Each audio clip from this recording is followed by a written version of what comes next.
Assalamualaikum warahmatullahi wabarakatuh. Anak-anak kelas 5 SD Pelita yang Pak Guru sayangi, kita bertemu kembali dalam rangka pembelajaran ketiga IPS ya, pada hari ini Jumat 29 Januari 2021. Baik, karena waktunya terbatas, Pak Guru langsung saja ke pembelajaran, yaitu kita akan mempelajari pada hari ini tentang aktivitas masyarakat sekitar. Yang akan kita pelajari tentang interaksi para nelayan dan lingkungannya. Nah, sebelum kita pelajari tentang interaksi para nelayan, baik anak-anak, yang sama-sama kita sudah ketahui, sudah kita pelajari, bahwasanya Indonesia itu terletak antara dua samudra dan dua benua. Ya, Indonesia ini letaknya sangat strategis ya di antara dua benua dan dua samudra, yaitu benua Asia dan Australia, samudra Indonesia dan samudra Pasifik. Nah, itu letak strategis Indonesia. Kemudian dari letak strategis Indonesia ini kita ketahui Indonesia banyak julukannya. Yang pertama, Indonesia sebagai negara maritim. Apa artinya Indonesia sebagai negara maritim? Yaitu karena Indonesia luas wilayah lautannya itu lebih luas dibanding dengan luas daratannya, sehingga Indonesia disebut sebagai negara maritim. Kemudian julukan yang kedua, Indonesia sebagai negara agraris. Kenapa Indonesia disebut sebagai negara agraris? Karena sebagian besar penduduk Indonesia ini bermata pencaharian sebagai petani atau bercocok tanam. Ya, sebagian besar dari Sabang sampai Merauke itu Indonesia itu mata pencahariannya sebagai petani atau bercocok tanam. Sehingga Indonesia disebut sebagai negara agraris. Baik, kita lanjutkan. Yang tadi masalah aktivitas masyarakat yang ada di sekitar merupakan bentuk interaksi antara manusia dengan lingkungannya. Jadi Indonesia ini yang terdiri dari beribu-ribu pulau, kemudian beribu-ribu bahasa, adat, istiadat, dan lain sebagainya yang terletak di antara Sabang sampai Merauke, ya, memiliki beraneka ragam adat istiadat. Nah, dalam profesi adat istiadat atau dalam aktivitas masyarakat adat tersebut merupakan adalah bentuk interaksi ya antara manusia dengan lingkungannya. Jadi kalau dia memiliki kegiatan, berarti mereka sedang mengadakan interaksi. Nah, yang akan kita pelajari itu adalah tentang masyarakat yang ada di Pantai Malo, Sulawesi Utara, yaitu nelayan ya, nelayan yang di Pantai Malo, Sulawesi Utara. Kamu bisa baca di bukunya tentang prosesi adat Manee, tradisi nelayan di Pantai Malo, Sulawesi Utara. Ini bisa dibaca di bukunya. Kemudian tradisi masyarakat sekitar merupakan bentuk interaksi sosial maupun budaya. Ya. Jadi kalau para nelayan itu berinteraksi antara nelayan satu dengan nelayan lain, berarti bentuk interaksi sosial. Ya. Kemudian kalau interaksinya tentang adat istiadat, nah berarti interaksi tentang kebudayaan. Ya. Nah, pada umumnya untuk masyarakat nelayan yang ada di Pantai Malo ini adalah interaksi antara para nelayan dan laut, karena prosesinya tentang pemanfaatan laut oleh para nelayan.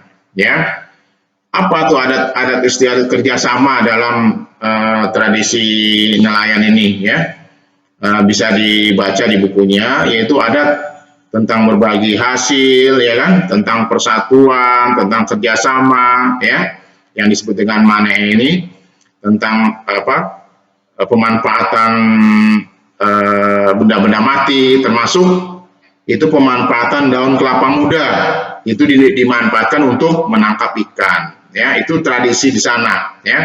Hasilnya dibagi sama, semua nelayan, walaupun yang si A dapat sedikit, si B dapat banyak, dikumpulkan kemudian dibagi sama-sama. Itu adalah tradisi, ya, adat MANE, ya, tradisi nelayan di pantai Malo, Sulawesi Utara. Nah, kemudian dari hasil tangkapan tadi, para nelayan ini akan dijual, ya, dijual, didistribusikan, yaitu dijualnya di tempat pelelangan ikan, namanya TPI. Jadi nelayan tidak langsung menjual ke rumah-rumah, tapi di TPI, tempat pelelangan ikan. Nah, di situ banyak para pedagang, ya, atau para konsumen, pembeli itu berdatangan dengan tawar-menawar harga, ya. Jadi para nelayan ini bertemu dengan para pedagang, ya. Pedagang itu nanti akan menjual kembali kepada masyarakat, gitu, ya. Itu ada di TPI, tempat pelelangan ikan namanya. Nah, kemudian kita lanjut, ya, tentang permasalahan sosial di sekitar kita. Apa permasalahannya? Permasalahannya yang kita lihat, ya, di saat ini di sekitar kita, yaitu yang pertama tentang sampah berserakan. Pasti kamu akan melihat sampah itu berserakan, baik di jalan, di rumah, di sekolah, di masyarakat. Nah, ini adalah permasalahan sosial, ya. Kenapa sampah itu berserakan? Apa penyebabnya? Penyebabnya karena membuang sampah sembarangan, ya.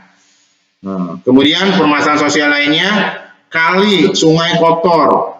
Kalau rumah kamu di daerah yang berdekatan dengan kali atau sungai, kamu bisa lihat kali di daerah kamu tuh kotor atau tidak. Nah, kalau kotor, ini permasalahan, ya, permasalahan sosial.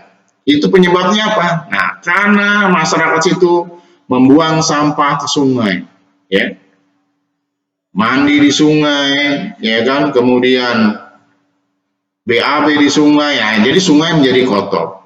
Nah, ini penyebabnya, ya. Kemudian permasalahan lainnya adalah bangunan liar.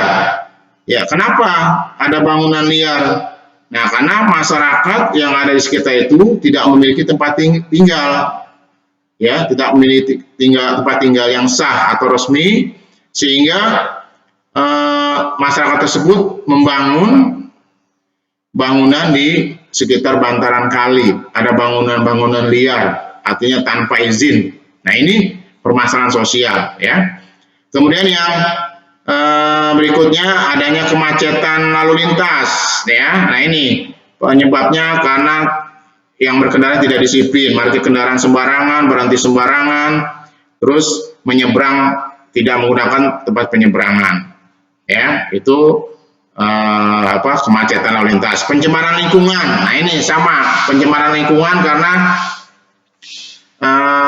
kendaraan, ya, kendaraan dari knalpot itu, sehingga dari asap-asap kendaraan itu menjadikan udara tercemar, ya, namanya polusi udara. Begitu juga sampah tadi yang dibuang ke kali, maka ada pencemaran kali, ya. Kemudian rusaknya fasilitas umum, itu penyebabnya karena tangan-tangan jahil, ya kan, misalnya halte dicoret-coret, dirusak, sehingga haltenya rusak, tempat penyeberangan dicoret-coret, ya kan, dirusak.